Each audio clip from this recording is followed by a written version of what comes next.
1월 27일 금요일입니다. 오늘은 요한복음 8장 1절로 마지막 59절까지 말씀. 죄 없는 자가 먼저 돌로 치라. 제목입니다. 죄 없는 자가 먼저 돌로 치라. 오늘 읽은 이 8장도 어제 읽은 이 7장에서 계속 이어지는 장입니다. 그러니까 7장, 8장이 한 덩어리인 거예요. 그래서 이 7장과 같은 배경, 그 같은 그림 속에서 8장을 봐야 8장이 이해가 되는 겁니다. 이 7장의 배경이 뭐라고 그랬어요? 어디라고 그랬어요? 예루살렘 성전. 공간적으로는 예루살렘 성전이고 시간적으로는 그때가 초막절 때라고 그랬죠. 그러니까 이 초막절에 지금 예수님이 예루살렘 성전으로 오셔서 여기에서 지금 성전 뜰에서 자기를 뭐 하시는 거예요? 계시. 자기가 누군지를 지금 소개해주고 있는 거예요. 그래서 예수님이 7장과 그리고 8장에 걸쳐서 자기를 소개해주고 있는 요 내용, 그 내용을 갖고 바리새인들은 지금 예수님을 인해서 논쟁을 벌이고 있는 겁니다. 예수님이 먼저 자신을 어떻게 소개하고 있어요? 나는 아버지께로부터 온 자라는 거예요. 하늘로부터 왔다는 거예요. 그래서 하나님이 나를 이 땅에 보내셔 왔고 그 하나님이 보내신 그 뜻을 행하러 왔노라. 그리고 내가 다시 하늘로 갈 것이다. 이렇게 이 얘기를 합니다. 그러니까 바리새인들이 도무지 이해를 못하는 거예요. 하늘에서 왔다는 그 말을 이해를 못하는 거죠. 그러면서 오늘 본문에서는 뭐라고 그래요? 내가 아브라함보다 먼저 있었다. 아브라함보다 먼저 있었다. 그러니까 유대인들이 야, 네가 나이가 50도 안 됐는데 아브라함보다 먼저 있었다는 말이 그 말이나 되느냐? 하고 시비를 좀 걸고 있는 거죠. 이렇게 예수님은 자기 자신을 지금 하늘에서 온 자이고 아버지가 자기를 보냈고 아버지의 뜻을 이루는 자. 그래서 아버지와 자기는 지금 하나이라고 지금 얘기를 하고 있는 거예요. 그 다음에 두 번째로는 7장 39절에서 뭐라고 말씀하셨습니까? 명절 끝날 곧 큰 날에 예수께서 서서 외쳐 이르시되 누구든지 목마르거든 내게로 와서 마시라. 나를 믿는 자는 성경의 이름과 같이 그 배에서 생수의 강이 흘러나리라. 7장 37절부터 예수님이 자기를 뭐라고 소개하고 있는 거예요? 성전에서 흘러나오는 생수, 그 생명수라고 자기를 소개하고 있는 거예요. 그 다음에 이제 세 번째는 또 뭐라고 자기를 소개하고 있습니까? 오늘 본문의 8장 12절이죠. 나는 세상의 빛이라.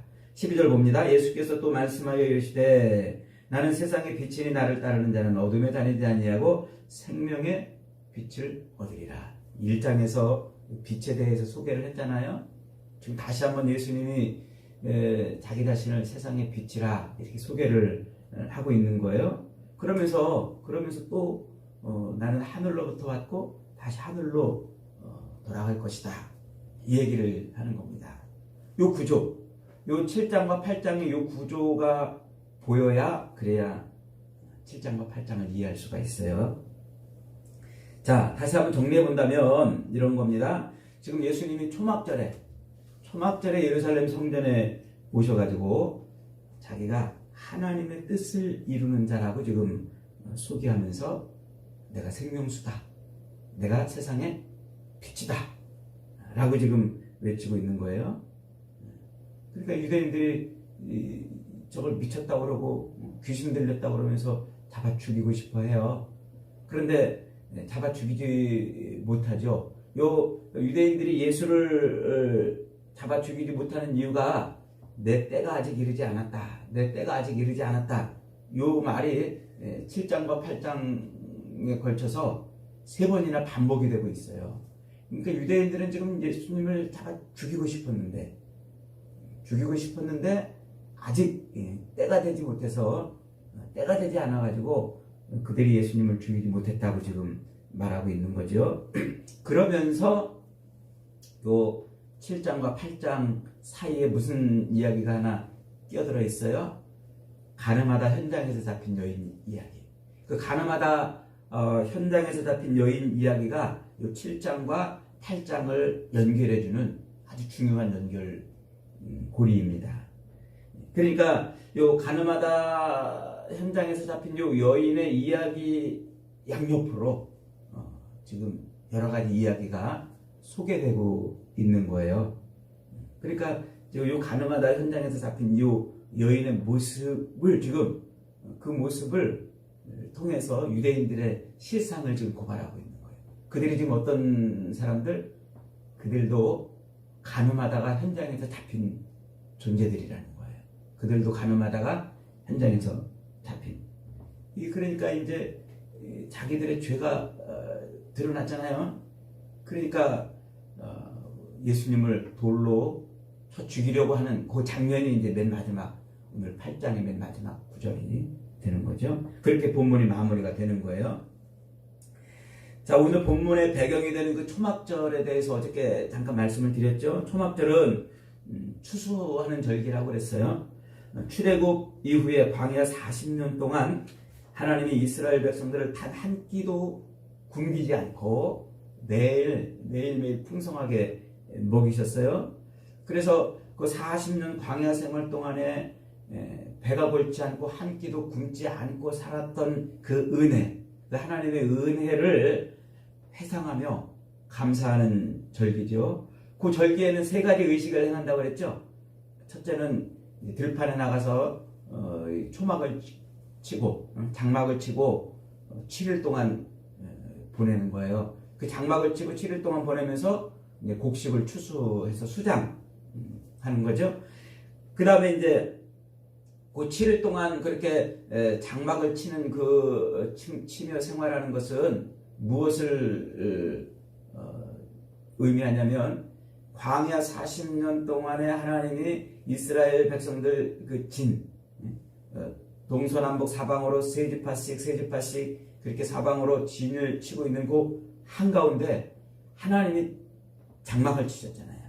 그 하나님의 장막 뭐죠? 성막이죠. 그 하나님이 그렇게 자기들의 삶 가운데 장막을 치고 계셨던 그것을 떠올리는 거예요. 그래서 하나님이 레위기 예법에서 그 장막을 그렇게 치라고 초막절 기간 동안에는 그렇게 장막을 치고 있으라는 거죠. 하나님이 그렇게 그들 가운데 함께 하셨음을 기억하라는 거예요.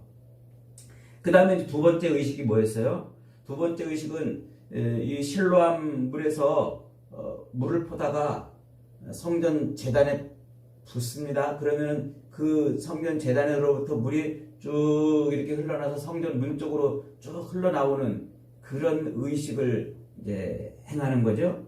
그 다음에 이제 세 번째는 촛대를 높이 세워가지고 기록에 의하면은 그 촛대가 약 한 5m 정도 되는 그런 높이, 굉장한 높이죠.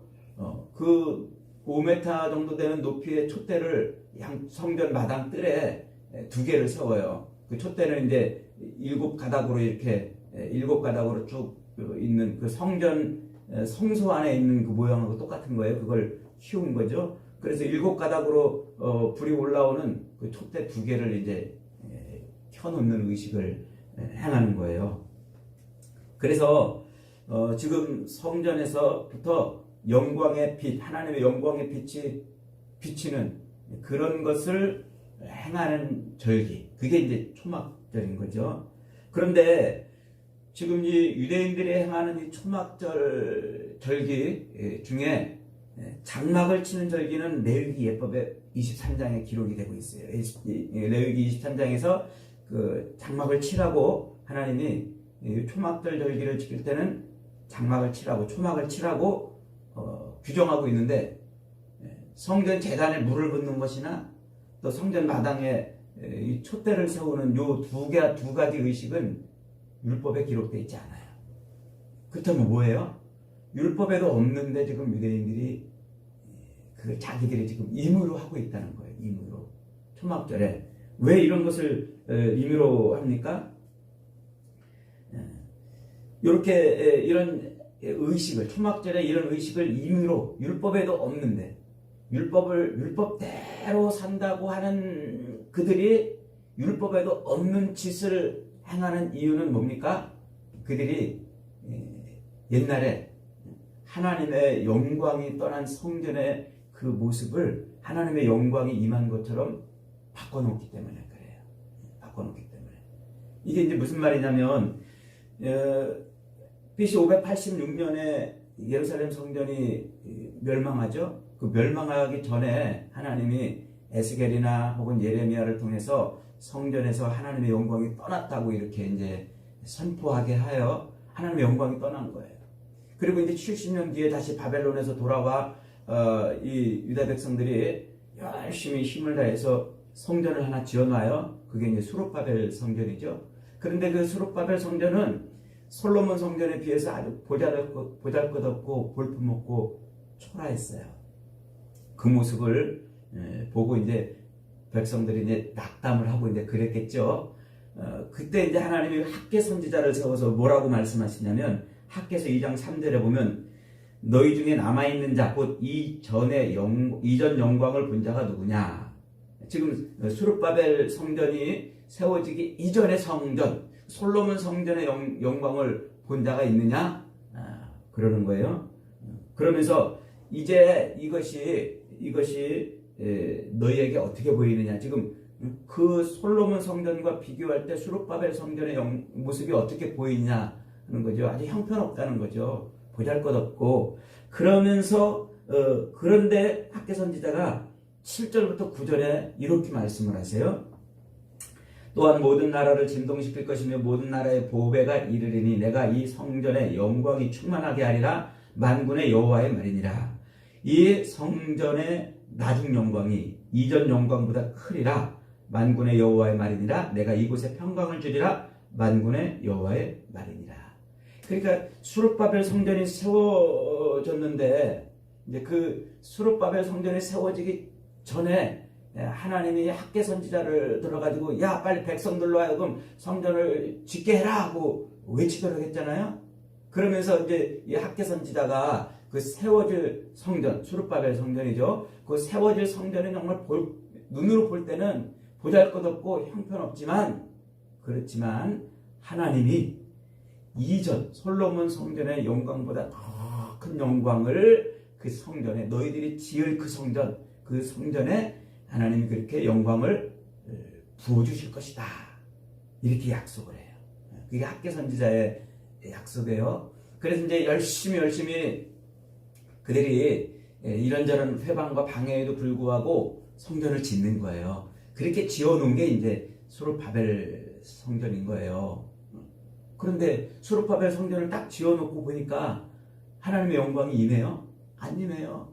안 임해. 그러니까 이 유대인들이 그 성전에 돌아와가지고 율법대로 다시 에스라의 율법대로 제사도 드리고 그러는데 도무지 성전의 영광이 안 나타나는 거예요. 그래서 이 성전의 영광이 어떻게 하면 나타나는가 하고 이렇게 이제 또 말씀을 봤더니 에스겔 선지자 예루살렘 성전이 멸망할 때 포로로 잡혀갔던 그 에스겔이 이제 환상을 보면서 성전에 대해서 예언한 예언이 있잖아요. 그 에스겔 성경을 보니까 성전에 임하는 하나님의 영광이 어떻게 나타나는지가 보이는 거예요. 그 에스겔서 44장에 가면은 이렇게 말해요. 그가 또 나를 데리고 북문을 향하여 전 앞에 이르시기로 내가 보니 여호와의 영광이 여호와의 전에 가득한지라. 그러니까 성령이 에스겔을 끌고 가가지고 환상 중에 어떤 성전을 하나 보여줘요. 근데 그 성전을 쫙 보여주는데 성전에 뭐가 가득했어요? 여호와의 영광이 가득했어요. 그 솔로몬 시대의 영광, 그 솔로몬 성전을 지어놓고 하나님의 영광이 가득한 모습을 봤던 그 모습이 다시 보인 거예요. 그러면서 47절에 이렇게 말합니다. 47장 1, 2절 그가 나를 데리고 성전 문에 이르시니 전면이 동을 향하였는데 그 문지방에서 물이 나와서 동으로 흐르다가 전 우편 제단 남편으로 흘러내리더라. 그가 또 나를 데리고 북문으로 나가서 바깥길로 말미암아 꺾여 동향한 바깥문에 이르러 본즉 물이 그 우편에서 스며 나오더라. 그러니까 성소의 문에서 물이 소소서 흘러나와가지고 그게 제단을 이렇게 휘돌아가지고 그것이 성전 바깥문으로 쫙 흘러나가는 요 모습을 본 거예요. 이게 지금 에스겔의 성전 환상을 통해서 본 모습인데 하나님의 영광이 임하니까 성소에서 물이 흘러나왔다는 거예요. 그 흘러나오는 물이 어디를 휘돌아서 제단을 휘돌아가지고 저 바깥문 쪽으로 흘러나가는 이 모습을 이제 유대인들이 이걸 떠올린 거예요. 그렇구나. 지금 세우는 그 수룹바벨 성전 보잘것없고 형편없는데 학개 선지자가 이거 우리가 성전을 세우면 하나님의 영광이 임할 것이라고 그랬어. 이전 영광보다 훨씬 큰 영광이 임할 것이라고 그랬어. 그러니까 그 영광은 성전 제단에서 물이 흘러나오는 것이구나. 이렇게 이제 생각을 한 거예요. 그래서 유대인들은 실로암 연못에 가서 물을 퍼다가 제단에다가 쏟아붓는 거예요. 뭐 하려고? 하나님의 영광이 지금 이 성전에 있다고 이렇게 지금 드러내고 싶어서 그러는 거죠. 지금 제단에다 물을 쏟고 있는 이 성전은 이제 수룹바벨 성전이 아니고 이제 헤롯 성전이에요. 헤롯이 재건축한 성전이죠. 그래서 그렇게 이제 그 성전에 뭐가 있다고 지금 말하고 싶은 거예요. 하나님의 영광이 지금 임했다고 그걸 물을 퍼다가 부어가지고 퍼포먼스 하는 거예요. 에스겔 선지자의 그 예언대로 지금 성전에서 물이 흘러나온다. 제단에서 물이 흘러나온다. 하는 것을 지금 퍼포먼스, 종교적 예식을 하는 거죠. 종교적 예식.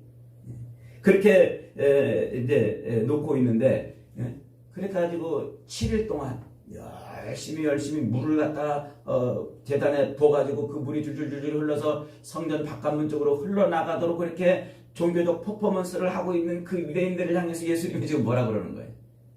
내가 불이다. 내가 생명수다. 내가 성전에서 흘러나오는 물이라는 거예요. 너희들이 그렇게 하나님의 영광이 임한 것처럼 꾸미려고 물을 갖다 붓지만 쓸데없는 짓이라는 거죠. 내가 성전에서 나오는 물이다 하는 거예요. 촛불을 켜는 의식도 역시 마찬가지예요. 촛불을 켜는 의식도 하나님의 영광의 광채가 성전에서 나타나야 되는데 그 광채가 안 나니까 이제 성소 안에 들어있던 그 촛대를 크기를 엄청 키워가지고 그걸 성전 마당들에 2개를 딱 세워놓고 불을 붙여놓은 거예요. 성전에 빛이 임하는 24시간 7일 동안 그렇게 24시간 내내 불이 이렇게 쫙 비치도록 이렇게 이제 해놓은 거죠. 성전에서 하나님의 영광의 광채가 난다고 종교적 퍼포먼스를 지금 하고 있는 거죠. 그런 그들의 종교적 퍼포먼스 앞에서 예수님이 지금 뭐라고 말하는 거예요? 내가 빛이다. 이 빛은 가짜다. 내가 진짜 빛이다. 그러는 거예요. 7일 동안 열심히 율법과 그리고 절기의 의식에 따라서 하나님의 영광이 지금 이 성전에 있고 하나님의 영광의 광채가 빛난다는 것을 보이려고 물을 갖다가 열심히 붓고 촛불을 켜놓고 있는 그 유대인들의 그 열심, 그 열심에 대해서 너희들의 그 의식으로 너희들의 종교의식, 열심으로 행하는 그 종교의식들은 다 헛것이단 말이죠. 거기에는 하나님의 영광이 없다는 거예요. 하나님의 구원이 없다는 거예요. 내가 생명의 물이고 내가 성전에서 나오는 생명의 물이고 내가 하나님의 영광의 광채라는 거예요. 내가 하나님의 영광의 빛이라는 것이죠. 그러니까 지금 이제 이 유대인들은 자신들의 그 치부가 들통난 거예요. 자기의 실제로는 하나님의 영광이 없는데 어떻게 하면 하나님의 영광이 있는 것처럼 할까 해가지고 만들어낸 그 가짜 의식, 실로암 물을 퍼다가 제단에다 부어서 물이 줄줄 흘러가는 그 모습을 연출하고 또 촛대를 세워서 빛을 밝히는 그 모습을 연출하는 그 자기들의 그 거짓된 율법에도 없는 그런 의식을 행하는 그 거짓된 그 치부를 들켜버린 거죠. 유대인들이. 그러니까 유대인들이 예수님을 이렇게 잡아 죽이려고 하는 거예요. 그러니까 책을 잡을 수가 없으니까 율법으로 책을 잡는 거예요. 그래서 현장에서 가늠하다 잡힌 여인을 데리고 가다가 예수님 발 앞에 무릎 꿇렸어요.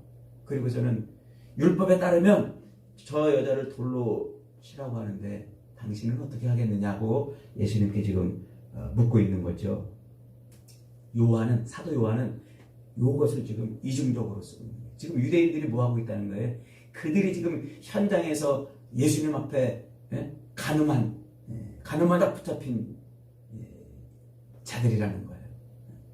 그게 영적인 간음을 말하는 거죠, 지금. 이게 이스라엘 역사 속에서 계속 하나님의 선지자들을 통해서 외친 것이 아닙니까? 하나님이 아닌 우상을 섬기고 하나님의 뜻을 이루려고 사는 것이 아니라 자기 욕망과 정욕을 채우려고 살던 그 조상들의 죄가 곧 영적인 간음이었잖아요. 그러니까 지금 유대인들은 예수를 책잡으려고 율법으로 잡으려고 간음하다가 붙잡힌 여인을 예수님 발 앞에 끌고 왔는데 사도 요한은 그 장면을 지금 뭐라고 지금 소개하고 있다고요? 이 유대인들이 지금 영적인 간음을 하다가 잡혀가지고 예수님 앞에 무릎 꿇고 있다는 거예요. 예수님 앞에. 기가 막힌 은유죠. 그러자 예수님께서 그 여인을 이제 보고서 허리를 굽혀가지고 손가락으로 이제 땅에 뭔가를 쓰십니다. 그리고는 궁금해가지고 지켜보고 있는, 빨리 예수님한테 대답하기를 재촉하고 있는 그 유대인들을 향해서 예수님이 8장 7절에서 이렇게 말합니다. 그들이 묻기를 맞이 아니하는지라 이에 일어나 이르시되 너희 중에 죄 없는 자가 먼저 돌로 치라. 이 유명한 말씀을 하십니다. 그리고는 다시 몸을 굽혀가지고 땅에 뭔가를 쓰셨어요. 그러자 그 예수님의 말씀을 듣고 사람들이 양심의 가책을 느끼고 다 떠나갔습니다. 그들이 죄 없는 자가 먼저 돌로 치라는 이 말을 듣고 양심의 가책을 느꼈다는 것은 아마 예수님께서 땅에다가 뭔가를 쓰셨는데 그들의 죄를 아마 지적을 하신 것이 아닌가 이렇게 추측이 돼요. 뭐라고 쓰셨는지는 잘 몰라요. 뭐라고 쓰셨는지. 어쨌든 예수님이 지금 땅에다 글을 쓰신 것을 보고 이제 죄 없는 자가 먼저 돌로 치라 이 말을 듣고 찔렸다는 거예요. 그러니까 그 뭔가 죄를 거기다가 나열해서 쓰지 않았겠나 이렇게 이제 추측하는데 거기에 대해서는 더 깊은 그런 뭐 연구나 이런 거 할 필요는 없어요. 왜냐하면 그 몰라요. 뭘 쓴지 몰라요. 중요한 건 뭡니까? 예수님이 땅에다 글씨를 쓰셨다는 여기에 초점을 맞춰야 돼요. 뭘 쓰셨는지가 아니라 땅에다 예수님이 글씨를 쓰셨다. 이겁니다. 그러니까 예수님이 지금 땅에다 직접 글씨를 쓰셨다는 요 행위, 요 행동이 의미하는 바가 뭐냐? 이겁니다. 성경에서는 하나님이 직접 글을 쓰시는 그런 장면이 2번 나오죠. 한 번은 어디입니까? 십계명 돌판에 하나님이 직접 거기다 글씨를 써주세요. 하나님의 법을 거기다 새겨 넣으시죠. 그렇게 십계명 돌판을 모세가 갖고 올라가니까 거기다가 하나님이 직접 글을 쓰시고 그걸 다시 이제 가지고 내려왔어요. 내려와서 보니까 백성들이 난장판인 거예요. 하나님이 아닌 우상을 만들어 놓고 그게 우리를 구원한, 우리를 인도한 신이라고 막 먹고 마시고 즐기고 있는 그들을 본 거죠. 그러니까 이 모세가 그 돌판을 던져서 깨트려 버립니다. 그러면서 그때 그 사건 때문에 몇 명이 죽어요? 3,000명 가량이 죽었단 말이에요. 3,000명 가량이. 그게 한번 하나님이 글을 쓰신 사건이에요. 2번째는 언제 또 쓰셨습니까? 요 바벨론 벨사살 왕 때. 벨사살 왕. 요 바벨론의 느부갓네살이 예루살렘을 멸망시키고 그리고 그 후대에 이제 바벨론의 벨사살 왕이 예루살렘 성전에서 탈취해 갖고 온 그 성전의 제사 때 쓰는 그릇들, 거기다가 술을 잔뜩 부어가지고 부어라 마셔라 하면서 질펀한 음탕한 그 잔치를 벌이고 있는 거예요. 그러면서 여러 신들을 막 찬양했다고 그랬어요. 그 성전에서 가져온 제사 때 쓰는 그 그릇을 가지고 술 파티를 하면서 여러 신들을 막 찬양하는 그런 일들을 하고 있어요. 그때 어떤 일이 벌어져요? 손가락이 딱 나타나가지고 벽에다가 메네메네 데겔 우바르신 하고 글을 하나 쫙 쓰셨단 말이에요. 그 글을 보고 다니엘이 이제 그 글을 해석해 주죠. 하나님이 저울에 달아보니까 왕이 부족해가지고 왕의 나라를 이제 끝내고 메대와 바사로 나라를 나눠서 그렇게 나라가 쪼개질 것이다. 그렇게 하죠.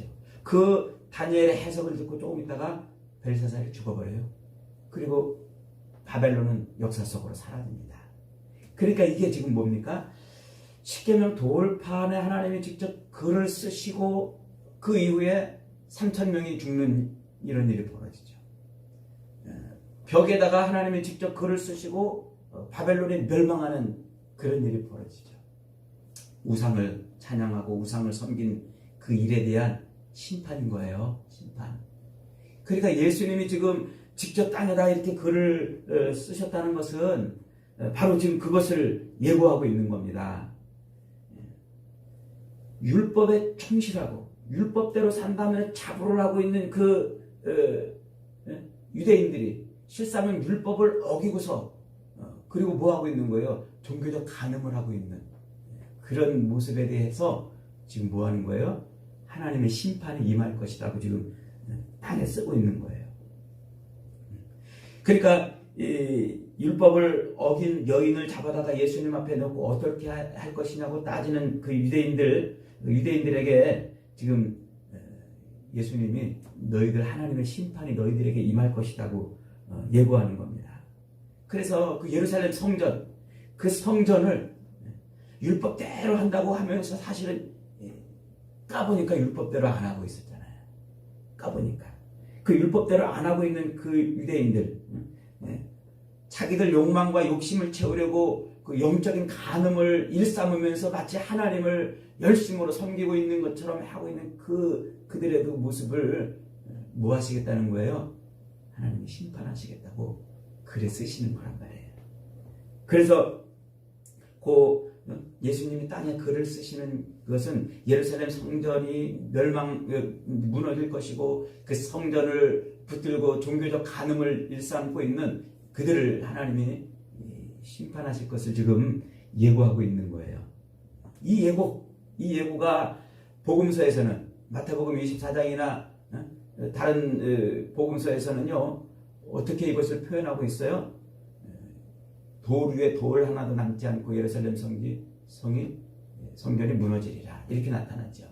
마태복음 24장에는 아주 자세히 기록이 되어 있어요.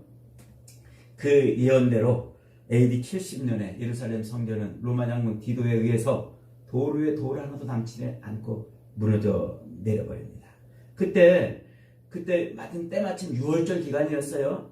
그 AD 70년 예루살렘이 멸망할 때 6월절 기간이라 전 세계 각지에서 순례객들이 어마어마하게 몰려왔어요. 그래서 수많은 유대인들이 거기서 죽어요. 당시 유대인 역사가 요세푸스의 기록에 의하면은 이때 110만 명이 죽었고 9만 7천 명이 포로로 잡혀갔다 이렇게 기록을 하고 있죠. 그러니까 지금 이 예수님께서 그 종교적 간음을 하고 있는 실제로 현장에서 간음하다 잡힌 그 여인을 데려와 가지고 율법에 따라서 어떻게 할 것이냐고 지적하고 있는 그들을 향해서 예수님은 지금 너희들이 영적인 간음을 하고 있는 자들이라고 그들을 지금 향해서 말씀하고 있는 거예요. 그러면서 그들이 심판받을 것을 땅에다 글씨를 쓰는 이 행위를 통해서 예고를 해주고 있는 거죠. 그런데 재미있게도 오늘 본문 8장이 어떻게 끝을 맺습니까? 59절을 한번 봅니다. 그들이 돌을 들어 치려 하거늘 예수께서 숨어 성전에서 나가시니라. 간음한 여인을 어떻게 할 것이냐고 묻다가 죄 없는 자가 돌로 치라고 말씀하시는 그 말씀을 듣고서는 다 떠나갔던 그들이 다시 돌아와가지고 예수님을 향해서 돌을 들은 거예요. 예수님을 치려고 하는 것이죠. 그러니까 예루살렘 성전과 율법의 의식을 이용해서 자기들의 욕망을 채우고 그리고 자기들의 죄를 감추면서 살던 그들이 예수님을 향해서 돌을 들었다는 것은 무엇을 말하려고 합니까? 그것은 곧 그들이 죄에 사로잡혀 있다는 것을 지금 보고 있는 거죠. 그래서 예수님은 그들에게 이렇게 가르쳐 주셨어요. 오늘 본문 32절에 보면 진리를 알지니 진리가 너희를 자유롭게 하리라. 34절입니다. 예수께서 대답하시되 진실로 진실로 너희에게 이르노니 죄를 범하는 자마다 죄의 종이라. 종은 영원히 집에 거하지 못하되 아들은 영원히 거하나니 그러므로 아들이 너희를 자유롭게 하면 너희가 참으로 자유로우리라. 이것이 7장 8장의 결론의 말씀이에요. 아들이 우리를 자유롭게, 우리를 죄에서 건지실 분이라는 거죠. 죄인들은 끝까지 자기 자존심을 지키려고 그래요. 그래서 자기 죄가 들통나면 그 들통난 죄 때문에 주님 앞에 엎드려서 용서를 구하고 은혜를 구해야 함에도 불구하고 오히려 자기 죄를 들춰낸 그 존재를 향해서 돌을 던지게 돼 있어요. 이런저런 것들로 포장해서 죄를 숨기려고 하는 것이죠. 그러면서 자기들은 그 종교적 열심으로 마치 하나님 앞에 의로운 것처럼 그렇게 행하고 있습니다. 그러면서 그들은 얼마든지 그런 행위를 통해서 하늘의 복을 받고 있는 것처럼 말하고 있는 것이죠. 여러분, 예수님 앞에 엎드리셔야 돼요. 예수님 앞에. 우리 가운데 장막을 치고 오신 그분, 우리의 생명수가 되시고 우리 인생의 빛이 되시는 예수님, 그 예수님 앞에 엎드려서 오직 예수로만 죄의 멍에를 벗어버려야 돼요. 현장에서 가늠하다 붙잡힌 여인처럼 발가벗겨져서 그렇게 그분 앞에 엎드려야, 그래야 우리는 죄 용서함을 받을 수 있어요. 죄 없는 척 그러면서 결국은 자기 죄를 까발리는 예수님을 향해 돌을 던지는 그런 어처구니 없는 종교적 이중 행태, 그 종교적 간음을 하고 있는 그런 모습으로는 구원이 없습니다. 사랑하는 여러분, 오늘 본문 11절에서 예수님은 이렇게 말씀하세요. 나도 너를 정죄하지 아니하노니 가서 다시는 죄를 범하지 말라. 엎드리면 용서받습니다. 주님 앞에 엎드리면 우리 모든 죄를 용서받고 그 죄에서 자유함을 얻고 자유를 누리는 줄 믿습니다. 오늘도 우리의 죄를 용서해 주시기를 기뻐하시는 주님 앞에 엎드려서 참 자유를 누리는 저와 여러분이 되시기를 주님의 이름으로 축복합니다. 아멘.